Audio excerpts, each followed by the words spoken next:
All in Sports Network. We love sports. It is Tuesday, July 8th, right here on your daily fix for all things Texas Longhorns, presented to you by Rogue Sports Network. This is All in Horns. I'm Tanner Carlson. That is Jake Jimerson. And today's episode might be a little bit different. And I don't think we really need to explain what we mean by this, but we're going to basically compare college football to the NFL, how these two sports relate, and not necessarily by the rules, style of play, things like that. But it's actually going to be the NFC and the NFL versus the AFC and how that compares to kind of the world we're living in college football with the Big 10 versus the SEC, and how there's kind of these two major conferences within the college football ranks that all your NFL prospects are coming from. All the money and all the revenue is being pushed into these two conferences. They kind of hold all the power. And quite frankly, the best teams are coming from these two conferences. And they've created these two mega conferences in college football that you can kind of almost compare it to the NFC and AFC, even geographically. You can kind of compare it to the NFC and AFC and styles of play between not NFL and college, but just between these two conferences and their counterpart in the NFL. And so, Jake, you kind of thought of this idea whenever we were actually in the middle of football season, in the thick of college football season, I think maybe week 8, 9, 10, whatever. And we were kind of seeing how a lot of the teams in the NFL were progressing. And we saw how AFC is very quarterback centric. It's a very quarterback driven conference with, obviously, you've got the Patrick Mahomes, you've got Josh Allen, you've got Joe Burrow, you've got Justin Herbert, you've got Lamar Jackson. You've got all this great talent in the AFC at the quarterback position, but the NFC maybe a little bit more old school in terms of you've got great running games and more defenses that are going to be stopping teams and playing a more power heavy style. Whether that be with the Detroit Lions, Philadelphia Eagles, and teams of that nature. And so you had mentioned it. I kind of caught on with it. And I was like, yeah, there are some similarities between those two, cross sports. Where do you find kind of where these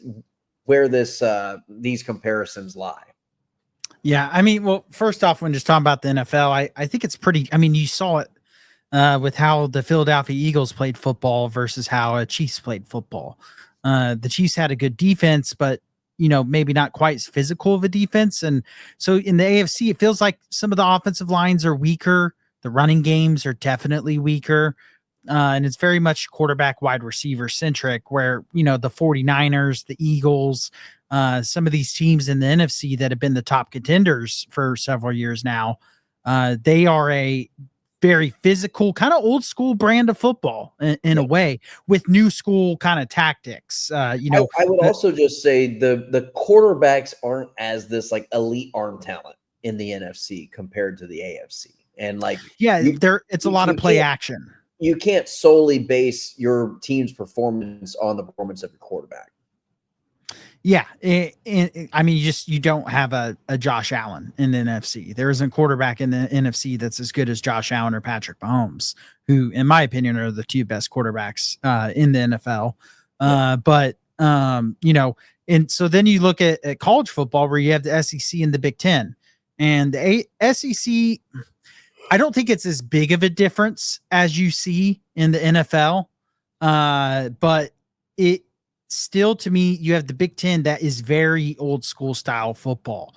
The last two teams that have won the national championships were not because of the quarterbacks. No, in a JJ McCarthy, in a Will Howard. They were good quarterbacks, but they weren't they were definitely not the driving force of those teams winning, national championships. It was the defense. It was the run game. It was the dynamic playmakers around the quarterbacks. I wouldn't even say they were the best quarterbacks in their conference when winning a national championship. No, and I wouldn't either. And so, but then you have the SEC, which you have a little bit of a mixture in the SEC. You do have some teams that aren't, but you still have a lot of teams who are quarterback centric. I think the spread offenses are a little bit more prominent. Whereas in the Big Ten, you do have more teams playing the physical style play. You still have a mixture. I think college is a little more diverse in that aspect than the NFL. But I just thought that the SEC to me used to be kind of the power football old school style. And I feel like that's kind of transformed over the last, 5 years or so. Because you even had Alabama at the end of Saban's run, who became more spread oriented with a Lane Kiffin with the Steve Sarkisian. Yeah, no, I completely agree. And now I still think that, like when I think of the Big Ten, I obviously think of Ohio State, Michigan, Penn State, the defenses that they run. Obviously, now you've got Oregon thrown in there. And that kind of throws a little bit of a wrench into the style of play of what the Big Ten is kind of like known for, quote unquote. You're going to have USC and Lincoln Riley and his offense. Well, hasn't really shown up over the last 2 years or so. But Lincoln Riley and the offense at USC to kind of try to make that a little bit. In Indiana this year had a really fun offense. They had a good defense, but a fun offense as well. But you can also kind of make that case in the NFL, though, right, Jake? Well, the SEC previously kind of being this run-heavy defensive conference, and now they're more spread, and they've got the quarterbacks to show for it. It used to be that way in the NFC, where the NFC was just felt like it was such, quarterback dominant. Now, obviously, the Peyton Mannings, the Tom Brady's, and the AFCs, like they've obviously had elite quarterback play in the AFC, but it has always felt as though the NFC has had the best all-around teams. And then, obviously you throw in having Drew Brees in there and this, that, and the other. But at the end of the day, it was always the New England Patriots and Tom Brady. So it always felt as though the AFC was kind of getting the upper hand on things. But the NFC always felt more wide open. And I feel like that's kind of the same way with the SEC as well, is that the SEC is wide open. It could be Alabama one year. It could be LSU one year. It could be Texas one year. It could be Georgia one year. But with the Big Ten, it almost feels like you've got Ohio State, Michigan, maybe Penn State, not really Penn State, and then maybe an Oregon. And that's about it. Yeah, or Oregon now, because they won the Big Ten last year. Yeah. Ohio State won the grand prize, but Oregon and USC have definitely shuffled it up a little bit more, and so the conferences growing out has definitely changed it a little.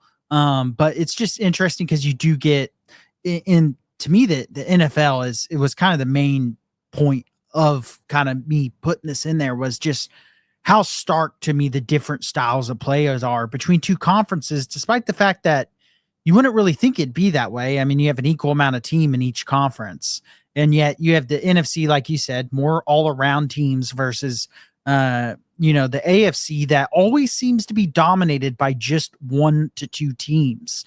You had the Patriots era, now you have a Chiefs era, and it's just that one team that's getting through almost every year.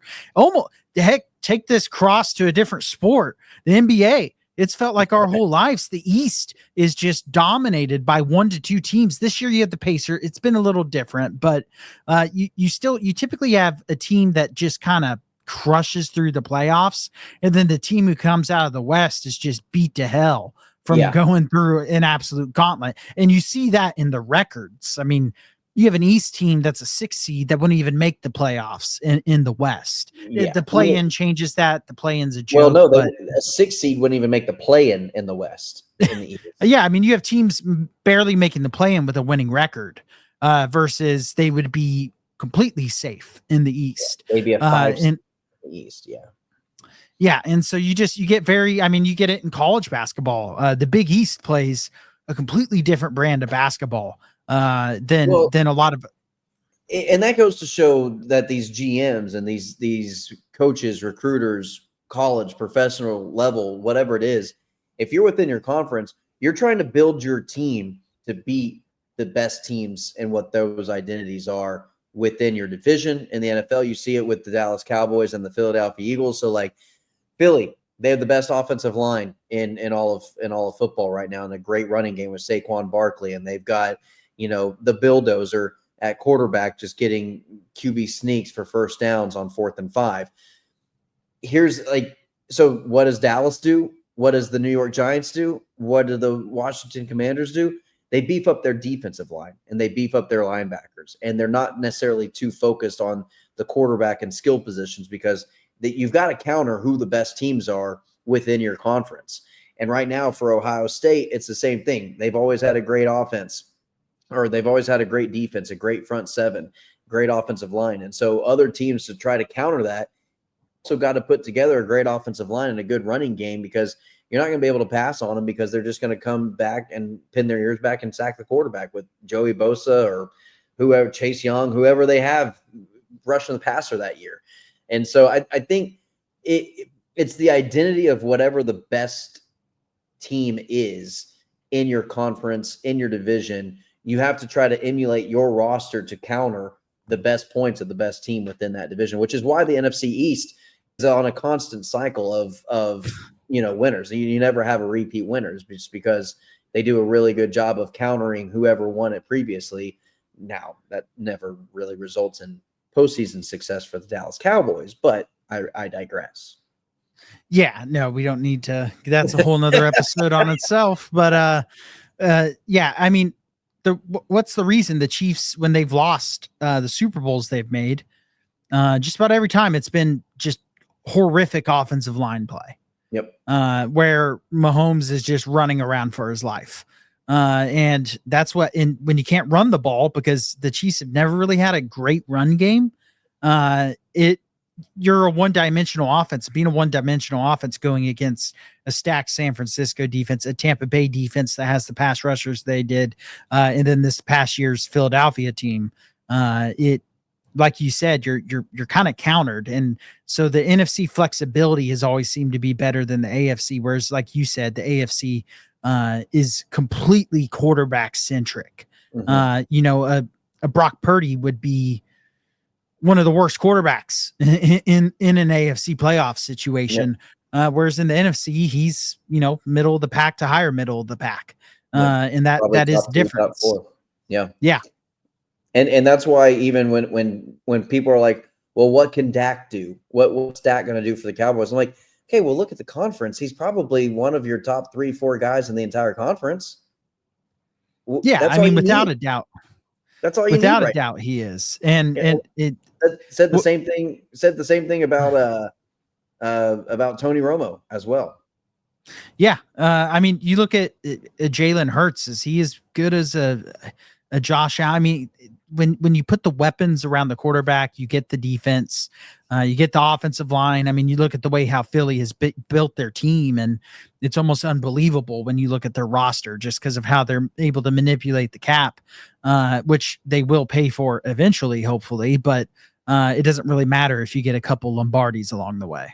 Well, that and all you got to do is, wait till the cap increases every single year. And you're like, well, all of a sudden, those cap issues, not so much of an issue anymore. So, all right, well, that's going to do it for today's episode. Jake, good talk, good conversation. And we will see everybody tomorrow for your daily fix for all things Texas Longhorns right here on All in Horns. And as always, ladies and gentlemen, welcome.